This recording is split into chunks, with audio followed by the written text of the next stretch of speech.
All right, taking a look this time at the ambiguous case of the law of sines and how the ambiguous case of the law of sines happens to work. So what we're going to do is take a look at the situation of when it occurs, how to determine what to do with it, how to show there's no solutions, one solution or two solutions. The reason this is called the ambiguous case means something is unclear, and what's unclear in this particular situation is whether it's which one of these three categories might be involved there. So it just means it's unclear. So first I want to talk about when it occurs, and we'll look at how to determine to know which one of these it is, and then we'll go through and show you how to verify those and work through them.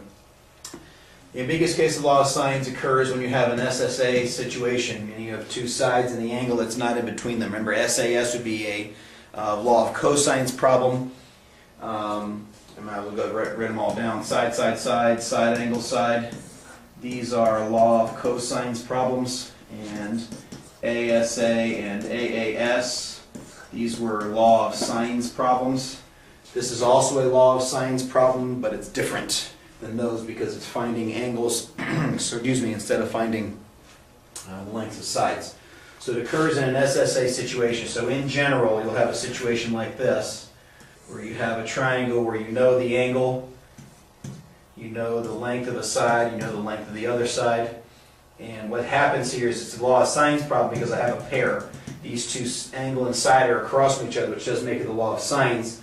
The question is how do we figure out that angle, which is what you have to do next. And there are actually a couple different scenarios of where that can take place. So first of all, I want to look at how it can happen and how it can turn out. Then we're going to go through a list of rules on how you go about and looking at that. So in this case, this is an SSA situation. That SSA situation can occur in any one of three ways. The first way that things can happen is that there could be no solutions. You get no solutions when this second side isn't long enough to reach down to the bottom of the angle that's made here.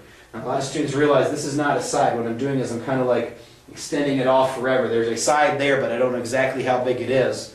What I do know is how big this side is. In some cases, this side's too short.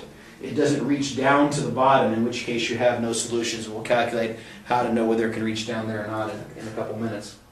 All right. The second situation that can occur is you could have just plain old one solution. You could again have that third side. You might have this side here with a certain angle and a certain side length. And then this one comes down and just barely touches this bottom side. And what ends up happening actually is it ends up forming a right triangle. When this side is the exact right length, this is a right triangle, which actually ends up making it easy to solve because then you just end up working through the Pythagorean theorem because you know the length of that side. Pythagorean theorem tells you there. And then I can just use sine and cosine. I don't even need the law of sines or law of cosines in order to figure out the measures of those two angles. So that's actually a pretty easy situation to deal with. Unfortunately, it doesn't occur very often. The third situation that you could have happen, and this is the one where there's two cases, is you could have a side. Let me draw them in different colors. The side could come here, or the side could come in here. So it's long enough so that it's longer than going straight down, but it could sit like that or it could sit like this. So you could end up with two triangles. You end up with this triangle that has the purple side and this triangle that has the blue side, and those two triangles are both equally viable given the given information, since this side and this side, and this side should end up being the same lengths. All right. There's one other situation to worry about, and it's just simply this. It's another one solution, and that is you could have a situation where you have a side that is so much longer than this side, meaning it's longer than this side, that the second triangle would sit out there, in which case you'd only end up with one solution as well. And we'll take that into consideration when we go through and take a look at our tests. All right.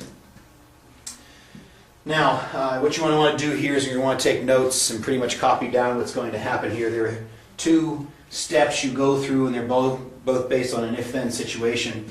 And when we're talking about the words opposite and adjacent in this particular case, what we're meaning by that is it's opposite or adjacent the angle. If this is my given angle, this is the adjacent side that I know, this is the opposite side that I know. And kind of similar terminology to what you use with sine, cosine, and tangent. So when we talk about opposite and adjacent, we're talking in reference to the angle, the opposite side from the angle or the adjacent side from the angle. All right. If the opposite side is bigger than or equal to the adjacent side, you have one solution, you're done. This isn't really an ambiguous case anymore. You can go through and get your situation put together right then and there. One solution, end of story. So if your opposite side is bigger than your adjacent side, if the side opposite the angle is bigger than the side that is attached to the angle, then you have one solution and you're done. Just go through and use the law of sines and finish out the problem. All right. The problem occurs is when the opposite side is smaller than the adjacent side. Then we have to do some calculating. The first thing we have to do is we have to calculate the ideal length. And what we mean by the ideal length is that in this situation we have a triangle. We want to know how long would this side need to be in order for this to be a right triangle. And based on that length we can make a decision on whether we have 1, 2, or 0 solutions. All right? So the ideal length is calculated by the adjacent side times the sine of the angle. Okay? The adjacent side times the sine of the angle that's given here. All right? And so what you do every time is you take the angle you have, you take the sine of that angle, and then you multiply that times the side that's attached to it, and that'll tell you how long this side happens to be. Then, once we have that number, that calculated number for the ideal length, we go into 3 scenarios. All right? In this first case, if the opposite side is smaller than the ideal length would be meaning it's coming down and just barely reaching this side here, which would be the right triangle. If the opposite side is smaller than the ideal length, then there are no solutions because that side's not long enough to even reach down and form a triangle. All right. The second possibility is that the opposite side is equal to the ideal length, which means that forms our right triangle. Then we're again in the situation where we have one solution, and it turns out to be that that solution is a right triangle, which is actually really easy to deal with and very quick to deal with. The last possibility is that the opposite side is bigger than the ideal length, and then those two solutions would be there'd be 2 different triangles you can have, and therefore there'd be 2 different sets of solutions. All right, so what we're going to look at here is the different ideal lengths, compare them to the opposite side and the ideal side, and come up with a situation: opposite smaller than ideal, opposite equal to ideal, and opposite greater, and show you what's going on with that. All right. So first of all, this is going to be a situation that has no solutions. I made these kind of the same so that you can kind of compare them, but the calculations always turn out to be the same. All right, in this situation I have an SSA, so this is a law of sines problem because it's SSA, but because it's SSA, this is a situation, and I wouldn't normally show you that there's a gap here. Normally I'd draw in the thing and tell you this is 4 millimeters like I have written there. And what's going to end up happening in this one, that there's going to be no solutions because 4 isn't long enough. We need to figure out and show how that turns out to be. All right. So the first thing we do when we come to a situation, I recognize this is SSA. This is law of sines, ambiguous case because it's SSA. So the first thing I need to do is I need to calculate my ideal, what I call the ideal side. The ideal side is equal to the adjacent side times the sine of my given angle. So in this case, that would be 12 millimeters times the sine of 30. Right? So up here on 12 times the sine of 30 tells me my ideal length is 6 millimeters. In this case, my ideal is bigger than my opposite side, so there are no solutions. And there's nothing I can do to verify that other than to show, here's my calculation what the ideal ought to be. The ideal is bigger than the opposite side I have, which means for it to be just barely a right triangle, this would have to be 6 millimeters. In order to form that right angle there, this is too short. The side doesn't even make it down there. So in this case, they have no solutions, and it's just simply that simple. Recognize the SSA, calculate your ideal side, adjacent times the sine of the angle, and then that tells you what it ought to be for it to be a right triangle. If it's shorter than that, you don't have a triangle at all, which is what we had in this case. All right, the next possibility is that we could end up with one solution. There are actually 2 ways to have one solution. One way would be the situation I have here. The other one is for this side to be longer than 12. If this side were 13, we would also have only one solution, and we would be done and off to the races as well, but we would have caught that before. I'm not going to show that example right now. So you could have one solution 2 ways. There's one way to do it is what I have, situation I have here that's calculating the ideal side. But before you even get to calculating the ideal side, if this was 16 instead of 6, that's bigger than the 12. You have one solution automatically because the second solution would be over here. You can't have a 30-degree angle on this side and that side going over there. So one solution can happen actually in 2 different ways. Alright, the first thing here is I need to calculate my ideal side, so I go to my ideal. This is SSA, so it's the ambiguous case of the law of sines. This is equal to my adjacent side, which is 12, times the sine of my angle, which is 30. So in this case, it turns out to be 6 centimeters. 6 centimeters, my ideal side, is equal to the side that I have. So there's one set of solutions to this question. All right? So that just means I'm going to attack it, but if I have one set of solutions in this situation where the ideal and the opposite are the same thing, that means automatically I have a right angle here. It's all it can be. In the ideal situation, and what I call the ideal situation, I could call it the comparison or something like that, that means this has to be a right triangle, so that's automatically 90 degrees there, which is automatically 60 degrees there. So this is actually a 30, 60, 90 triangle. I don't need the law of sines or the law of cosines to do this. I can use a Pythagorean theorem to finish this thing. I could also use sine, cosine, tangent, or whatever. I'll just use the Pythagorean theorem. So I already know this. I know that this angle is 60 degrees. I know that this angle is 90. If they had names, I could name them. And then the last thing I need to do is calculate this bottom side, so I'm just going to call that x real quick. And so x is equal to the square root of 12 squared minus 6 squared.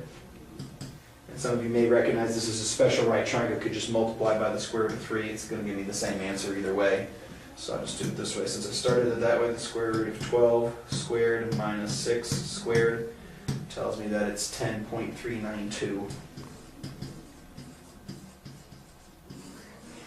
It usually is that quick because once I know that's a right angle, that means this angle and this angle could tell me that angle, and then the Pythagorean theorem finishes it out. So even though it's the ambiguous case of the law of sines, you can actually just use the Pythagorean theorem and your 180 rule in order to finish it out. All right, just real quick, just to show you what would happen in the situation where side was bigger. I might have a triangle like this. Let me use the same numbers. Let's say 12 centimeters, 16 centimeters, and a 30-degree angle here. I don't need to calculate the ideal side because the 16 is bigger than the 12.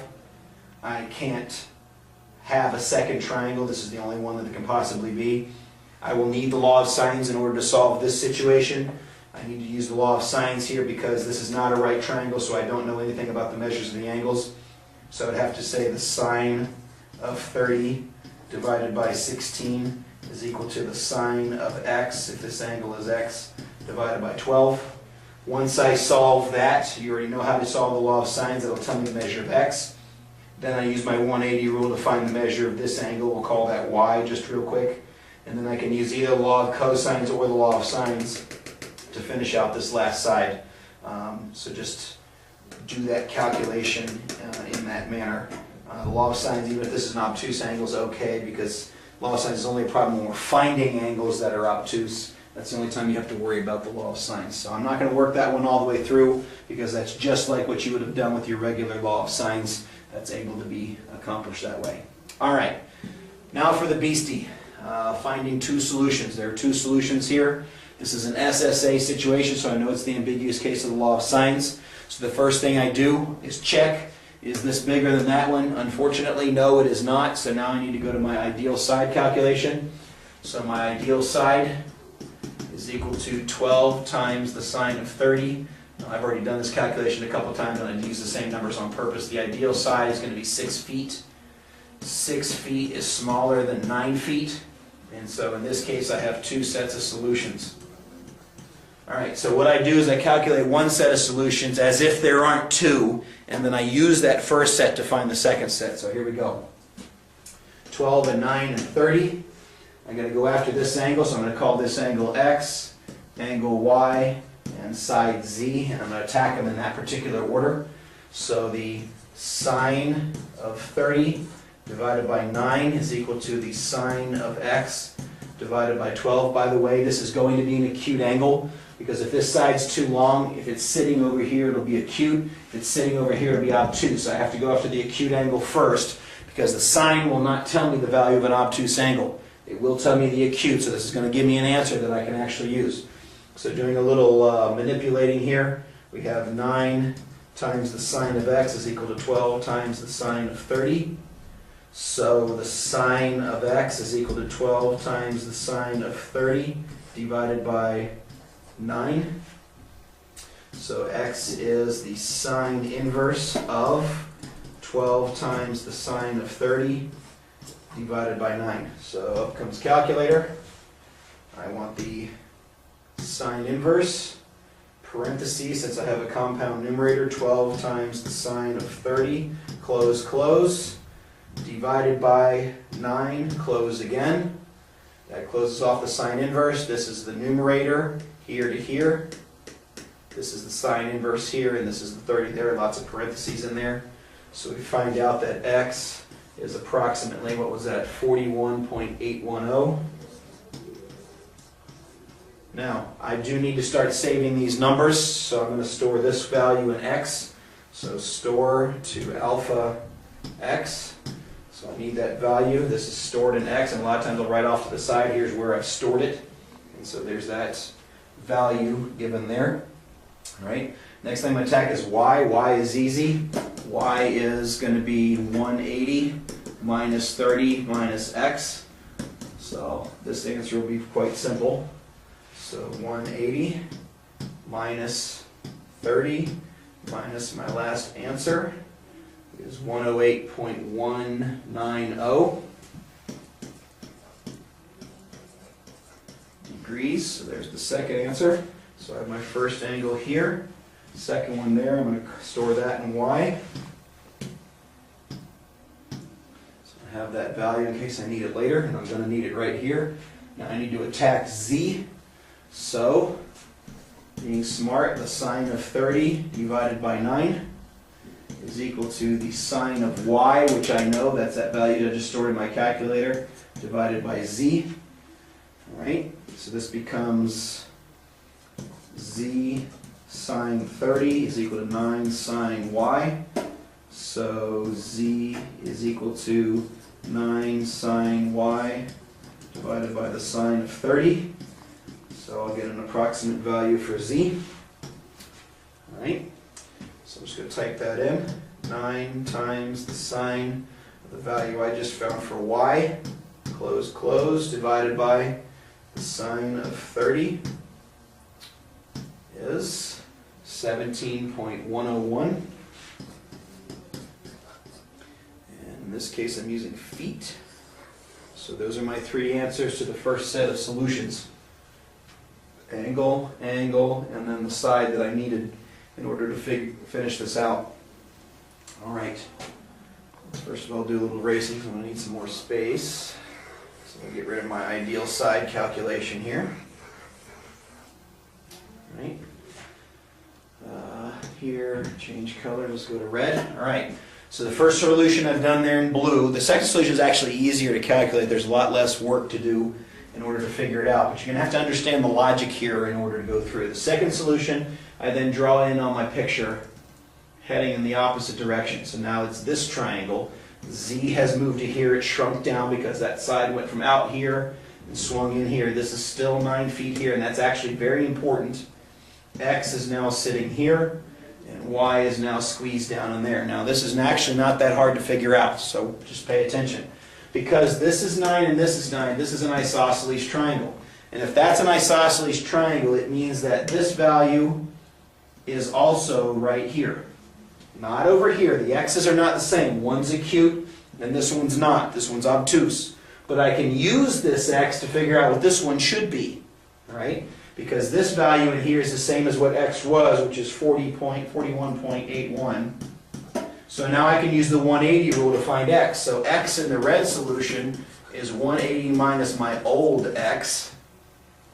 Well, 180 minus the value I stored for x, alpha x, is 138.190. Okay?